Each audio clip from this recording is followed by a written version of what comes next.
I never thought I would be praising, almost, perhaps praising's a bit too far, but certainly impressed with Sadiq Khan and Steve Reed, the Housing Secretary, because they have decided to reduce, I think they're going to do it anyway, the social housing requirement. That's what they're talking about at the moment.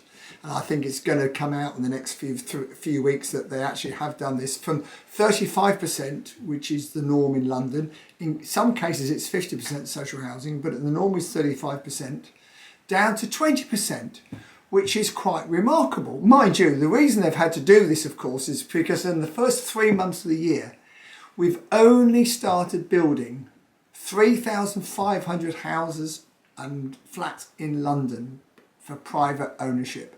Only 3,500. Just think of that. When a few years ago it was 60,000 they were building a year, completions a year. This year they hope it's going to be 30,000. They're estimating 2 years' time, if they do nothing about this social housing requirement, it's going to be 15,000 homes in London. 20 million population. It's absolute madness. It needs to be about 150,000 a year, by the way, but that's another story. They've got enough problems to get through rather than telling them they've got to build 150,000 probably. So this is how it's likely to work. So they're going to reduce the social housing requirement from 35% on average down to 20%. Now, this is only a short term, apparently. This isn't long term. This is to help ignite the property building in London, help the property developers. This isn't a long-term thing for the next 10 years.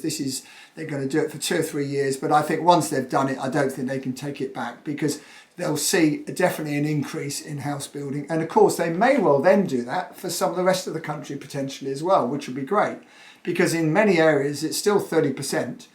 Cambridge, for instance, and Oxford is more like 50% social housing. So if they're doing it in London, I think they need to do it elsewhere as well.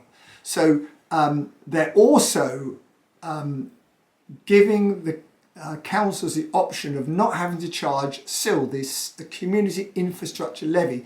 Now, this is on any new build, so any increase in square footage has a CIL payment. And that CIL payment in London is probably around about £200 a square metre. So it's well worth saving. If the developers haven't got to pay that, that helps a huge amount as well.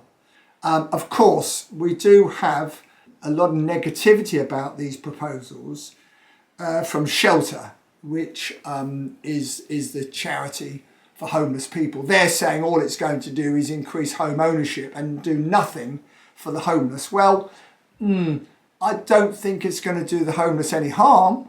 It's certainly going to help house builders, and it's certainly going to help first-time buyers who are trying to buy in London, especially if what they're saying is true, that they're going to lift the first-time buyer level without a stamp duty up to 500,000, because the average sale price or purchase price for a first-time buyer in London is 482,000. So, you know, it will certainly help. It will get things moving, which can't be a bad thing for our capital city. So there we go.